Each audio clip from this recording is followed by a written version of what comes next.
Books, socks, shoes ಮತ್ತು ನಿಮಗೆ uniform ಕೊಡ್ತೀವಿ, ದಿನ ಊಟ ಕೊಡ್ತೀವಿ, ಮೊಟ್ಟೆ ಕೊಡ್ತೀವಿ, ಬೆಳಗ್ಗೆ ಹಾಲು, ಪೌಷ್ಟಿಕತೆಗೆ ರಾಗಿ ಮಾಲ್ಟ್ ಕೊಡ್ತೀವಿ. ಇದೆಲ್ಲದೂ ಕೂಡ ಕೊಡ್ತಕ್ಕಂಥದ್ದು.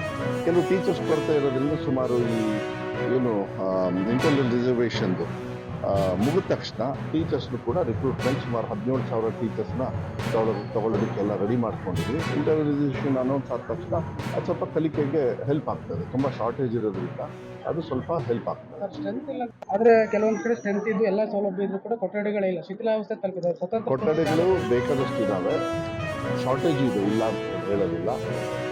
ಈ ವರ್ಷ ಸುಮಾರು 3,000 ಕೊಠಡಿಗಳನ್ನು ಇಡೀ ರಾಜ್ಯದಲ್ಲಿ ಹಂಚ್ತಕ್ಕಂಥ ವ್ಯವಸ್ಥೆಯನ್ನು, ಅದ್ರ ಜೊತೆಗೆ ಭಾಳ ಮುಖ್ಯವಾಗಿ KPS ಶಾಲೆಗಳನ್ನು ನಾವು ಮಾಡ್ತಾಯಿದ್ವಿ. ಒಂದೊಂದು ಕ್ಷೇತ್ರಕ್ಕೆ 2ರಿಂದ 3 KPS ಶಾಲೆಗಳನ್ನು ಕೊಡಬೇಕು. ಮತ್ತು ಮುಂದಿನ ವರ್ಷ 2-3 ಮಾಡಿದರೆ ಸುಮಾರು ಒಂದು 5-6 ವರ್ಷಕ್ಕೆ ಒಂದು ಗ್ರಾಮ ಪಂಚಾಯತಿಗೆ ಒಂದು KPS ಶಾಲೆನ, ಅದರಲ್ಲಿ 1000ರಿಂದ 1200 ಮಕ್ಕಳು ಇರ್ತಾರೆ.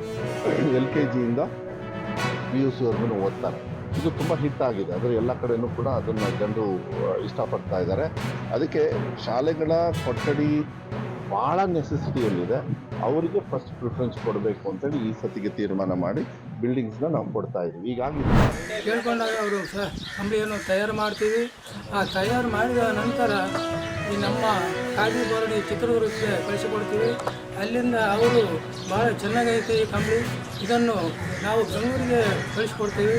ಅವರು ಹೇಳಿದ ಟೈಮಿಗೆ ನೀವು ಬೆಂಗಳೂರಿಗೆ ಬರಬೇಕಂತ ಹೇಳಿದಾಗ ನಾವು ಬೆಂಗಳೂರಿಗೆ ಹೋಗ್ತೀವಿ. ಒಂದು 20 ದಿವಸ ಕಾಲಾವಕಾಶ ತಗೊಂಡು ಮಾಡಿದ್ದೀವಿ.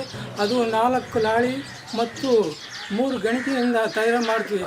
ಅದು ಬಹಳ ಕಷ್ಟದಿಂದ ತಯಾರು ಮಾಡ್ತೀವಿ. ಅದು ಹೀಗೆ 1 ಇಂಚು ತಪ್ಪುತ್ತೆ ಅಂದರೆ ಆಯನ್ನು ತುಪ್ಪೋಗಿರುತ್ತೆ. ಅದರಿಂದ ಭಾಳ ಸೂಕ್ಷ್ಮೆಯಿಂದ ಕೆಲಸ ಮಾಡಬೇಕಾಗುತ್ತೆ. ತಯಾರಿಸಿರ್ತಾರೆ. ಅದು ನೈಜ ಉಣ್ಣೆಯಿಂದ ಮಾಡಿರ್ತಕ್ಕಂಥ ಕಂಬಳಿ. ಅದು ಭಾರಿ ಸ್ಮೂತಾಗಿ, ಅದು ಅಷ್ಟು ಇದರಿಂದ ತಯಾರಿಸಿರ್ತಾರೆ. ಅದು ಉನ್ನತವಾಗಿ ಮಾಡಿದ್ದಾರೆ. ಅವರಿಗೆ ಅದಕ್ಕೆ ಹೆಚ್ಚಿನ ಬೇಡಿಕೆಯೂ ಇದೆ. ನೈಜ ಉಣ್ಣೆಯಿಂದ ತಯಾರಿಸಿದ ಹೆಚ್ಚಿಗೆ ಬೇಡಿಕೆ ಬರ್ತಾ ಇದೆ. ಅವರಿಗೆ ಧನ್ಯವಾದ.